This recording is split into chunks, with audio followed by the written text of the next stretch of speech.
सभागार में उपस्थित सभी लोगों को मेरा क्रांतिकारी सलाम और विशेष धन्यवाद देना चाहती हूँ अपूर्वानंद सर को, Ashok Vajpayee sir, home Tanvi sir, कि आपने हमें मौका दिया कि हम लोग इलाहाबाद में जिस तरीके का प्रतिरोध जारी रखा है उसको आके आपसे साझा कर सकें। मैं आई तो ये पढ़ रही थी कि जहाँ चित्त निर्भय हो, लेकिन हमारी लड़ाई वहाँ तक जाएगी जहाँ पे चित्त स्वतंत्र हो। हमें स्वतंत्र होने तक की लड़ाई लड़नी पड़ेगी। सबसे पहले कुछ अपने सफ़र को या ये जो प्रतिरोध का सफ़र रहा है इसको आपसे साझा करना चाहती हूँ। इलाहाबाद विश्वविद्यालय जो कि देखा जाए तो कई मायनों में जेएनयू दिल्ली विश्वविद्यालय से कई तरीके से फ़र्क है। वहाँ पे एक धनबल और बाहुबल की राजनीति काम करती है, जिसके खिलाफ प्रतिरोध की आवाज़ हम लोगों ने इलेक्शन में दस्तक देकर उठाई थी और ये कहा था कि अब ये धनबल और बाहुबल की राजनीति, जिसके पीछे कहीं ना कहीं सरकार खड़ी हुई है, कहीं ना कहीं उसको पूरा पॉलिटिकल बैकअप मिल रहा है मौजूदा सरकार का, इस धनबल और बाहुबल की राजनीति को हम नकारते हैं और एक नए तरीके की राजनीति, छात्र राजनीति हम कैंपस में खड़ा करेंगे, जिसके पीछे ना तो धन होगा ना तो बल होगा, लेकिन हमारी जीत अटल होगी। और इसके साथ हम लोगों ने छात्र संघ चुनाव में दस्तक दी थी और हम लोग चुनाव को लगातार उसमें तमाम मुसीबतों का सामना करते हुए मैं आपको बताना चाहती हूँ कि किस तरीके से वहाँ पे एबीवीपी लगातार स्ट्रॉन्ग हो रही थी और अभी भी होने की कोशिश कर रही है। क्योंकि केंद्र में सरकार आने के बाद एबीवीपी जब अपना चुनाव लड़ रही थी तो एक स्लोगन दिया था और बहुत ही हम लोग तो उसका मजाक भी उड़ाते थे और कई बार समझने की भी कोशिश करते थे कि अश्वमेघ का घोड़ा है मोदी जी ने छोड़ा है। तो हम लोग कैंपस में ये सवाल करते थे कि हमारे छात्र साथियों को छात्रों की समस्याओं का रिप्रेजेंटेशन देने वाले छात्र साथी चाहिए या घोड़े चाहिए। घोड़ों का तो वो वैसे भी सम्मान नहीं करते हैं, लेकिन तो इस तरीके की इसको हम लोग कोशिश कर रहे थे इस तरीके की राजनीति को चैलेंज देने की। और एक इंडिपेंडेंट कैंडिडेट के रूप में हम लोगों ने छात्र संघ अध्यक्ष के पद पर अपना जो है कब्जा जमाया और मैं ये मानती हूँ कि वो मेरे उस जीत का चेहरा ज़रूर थी, लेकिन वो एक आम स्टूडेंट्स की जीत थी। लेकिन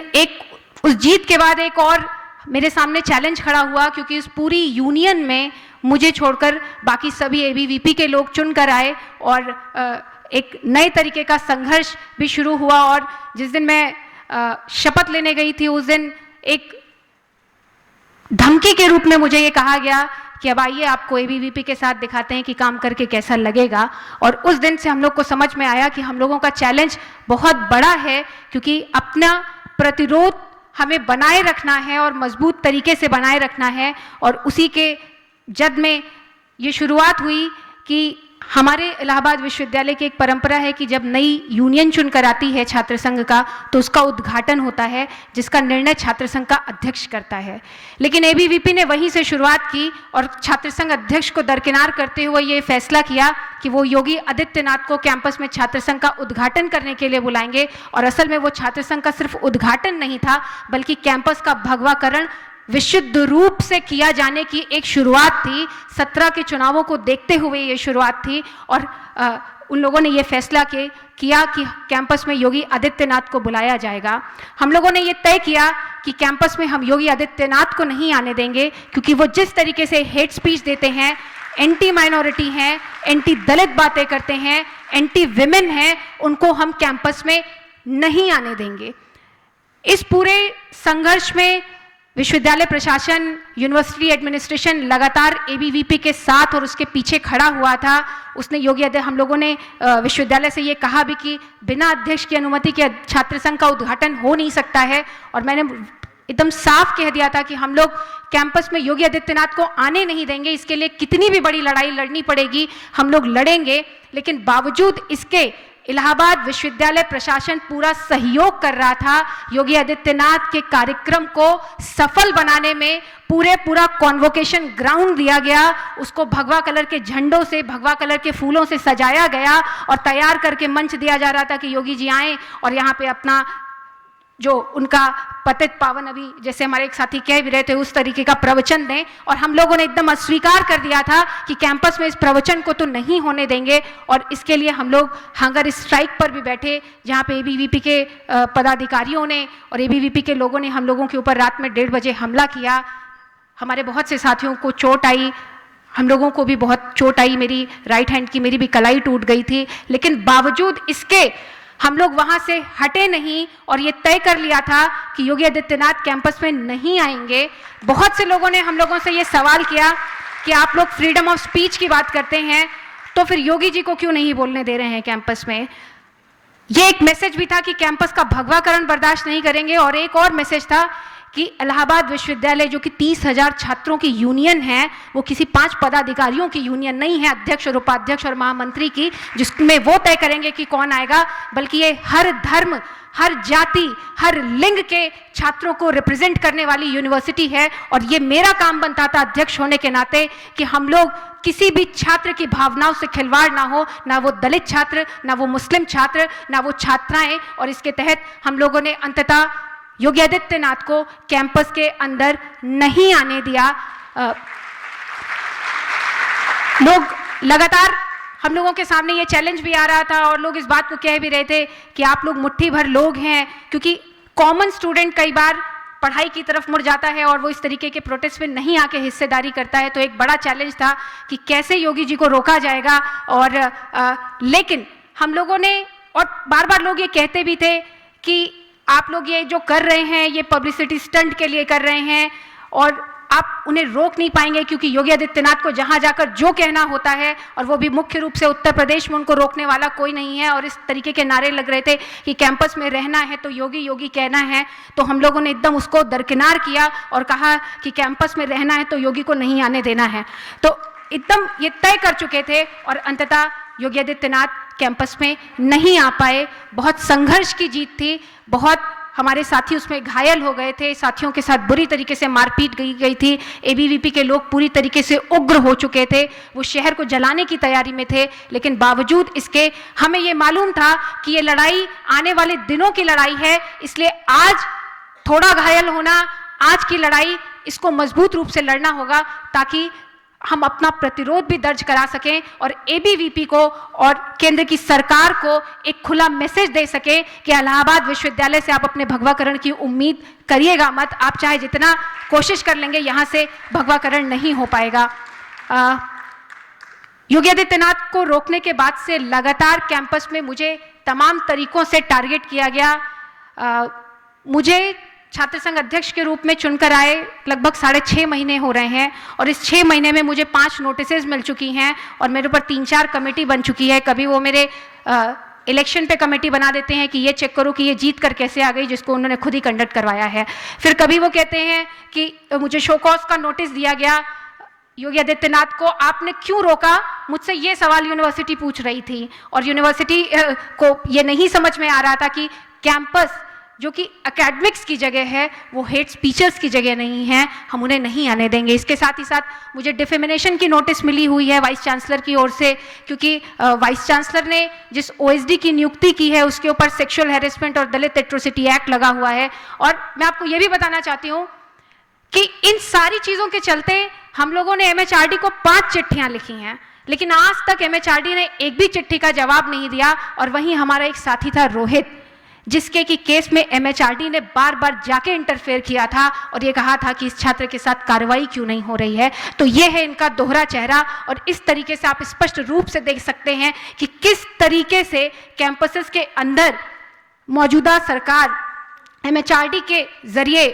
और विश्वविद्यालय प्रशासन के जरिए छात्रों की आवाज़ों को दबाने का प्रयास कर रही है। एक तरफ वो उस आवाज़ को दबाती है जो रोहित के रूप में उठती है और दूसरी तरफ वो इलाहाबाद विश्वविद्यालय में उस आवाज़ को शांत रहकर दबाती है जो उनसे बार बार जवाब मांगती है। अभी मुझसे पहले यहाँ पे सिद्धार्थ वरदराजन थे। सिद्धार्थ वरदराजन जी को हम लोगों ने अपने कैंपस में बुलाया था अभिव्यक्ति की स्वतंत्रता के ऊपर बोलने के लिए। वाइस चांसलर उसको प्रिसाइड करने वाले थे, लेकिन एक दिन पहले एबीवीपी के लोगों ने जाके वाइस चांसलर को कहा कि वो तो माओइस्ट हैं और ऋचा भी माओइस्ट हैं और इस तरीके का कार्यक्रम यहाँ हो नहीं पाएगा। वाइस चांसलर शाम को 6 बजे मुझे बुलाते हैं और मुझसे कहते हैं कि जिस सीनेट हॉल में कार्यक्रम की अनुमति हम लोगों ने ली थी और जिसको प्रिसाइड करने का खुद वाइस चांसलर ने हामी भरी थी, वो कहते हैं कि ये कार्यक्रम भी हम कैंसिल कर रहे हैं और मैं इसको प्रिसाइड करना भी कैंसिल कर रही हूँ। तो मैंने उनसे जब सवाल पूछा तो उन्होंने कहा कि देखिए कैंपस को बहुत डिस्टर्ब होने की लग रहा है कैंपस डिस्टर्ब हो जाएगा और पढ़ाई करने की जगह आप लोग कहाँ बुला रहे हैं और ये कार्यक्रम नहीं हो पाएगा। इसके बाद हम लोगों ने ये तय किया कि हम लोग कैंपस के बाहर भले ही सड़क पे करेंगे लेकिन अपने कार्यक्रम को जरूर करेंगे। लेकिन इसमें विशेष बात ये थी कि उसी दिन जिस दिन सिद्धार्थ वरदराजन इलाहाबाद विश्वविद्यालय के अंदर बोलने वाले थे उस कार्यक्रम को बैन किया गया और एबीवीपी के लोगों ने सुधांशु महाराज का प्रवचन उसी कैंपस में कराया। लेकिन वही इलाहाबाद विश्वविद्यालय प्रशासन था जो उसके ऊपर ना तो रोक लगा पाया और ना ही ये करने वाले छात्रों के ऊपर कोई कार्रवाई की गई। मैं ये चीज़ आपको इसलिए बता रही हूँ क्योंकि किस तरीके से लगातार इलाहाबाद विश्वविद्यालय प्रशासन केंद्र सरकार के या एमएचआरडी के हाथ में खेल रहा है। हम देख सकते हैं कि ये जो छात्रों की लड़ाई है, और मैं ये कहना भी चाहती हूँ कि बहुत ज़रूरत है।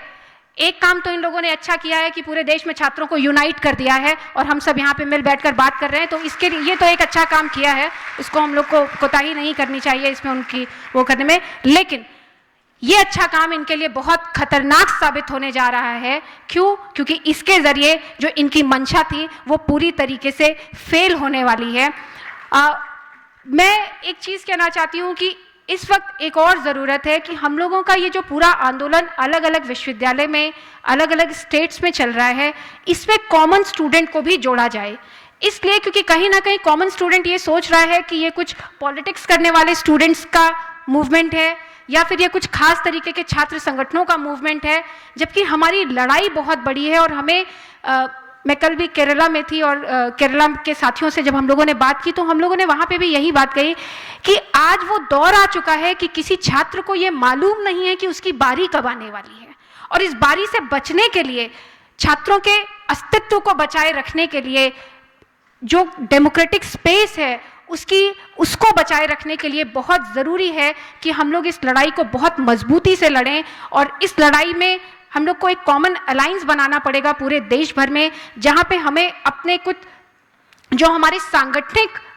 मजबूरियां हैं उनसे भी ऊपर उठकर एक कॉमन अलायंस की तरीके से उभर कर आना पड़ेगा, क्योंकि ये लड़ाई बहुत बड़ी है और तभी इनसे लड़ी जा सकेगी। क्योंकि इनको भी मालूम है कि ये तमाम संगठनों में बटे हुए हैं। एक संगठन आता है, अपना प्रोटेस्ट करता है, चला जाता है, दूसरा संगठन आता है, वो अपना प्रोटेस्ट करता है, चला जाता है। लेकिन अगर ये सारे संगठन एक साथ और इनकी यही ताकत है हमारा